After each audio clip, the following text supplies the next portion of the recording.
తనకు రాజకీయ జన్మనిచ్చిన సత్తుపల్లిని ప్రాణం ఉన్నంత వరకు మరవనని మంత్రి తుమ్మల నాగేశ్వరరావు అన్నారు. సత్తుపల్లిలో పర్యటించిన మంత్రి తుమ్మల పలు అభివృద్ధి పనులను ప్రారంభించారు. అటవీశాఖ ఆధ్వర్యంలో ఏర్పాటు చేసిన పెరేడ్ గ్రౌండ్ పోడియంను ప్రారంభించి అమరవీరుల స్తూపం వద్ద పూలమాలలు వేసి నివాళులర్పించారు. అభివృద్ధిలో సత్తుపల్లి రోల్ మోడల్గా ఉండే విధంగా అధికార యంత్రాంగం కృషి చేయాలని ఆదేశించారు.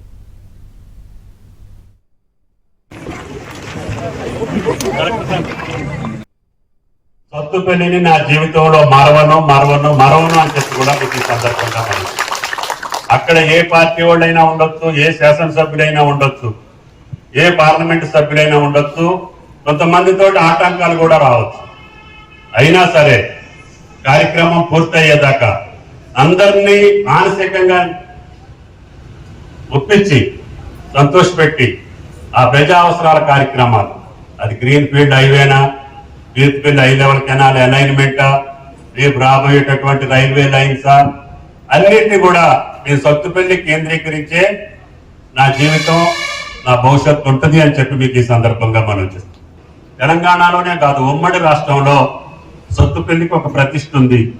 అధికారులు, ఇక్కడ పనిచేసే పదవులు వచ్చినటువంటి మేము ఒళ్ళు దగ్గర పెట్టుకొని సత్తుపల్లి గౌరవాన్ని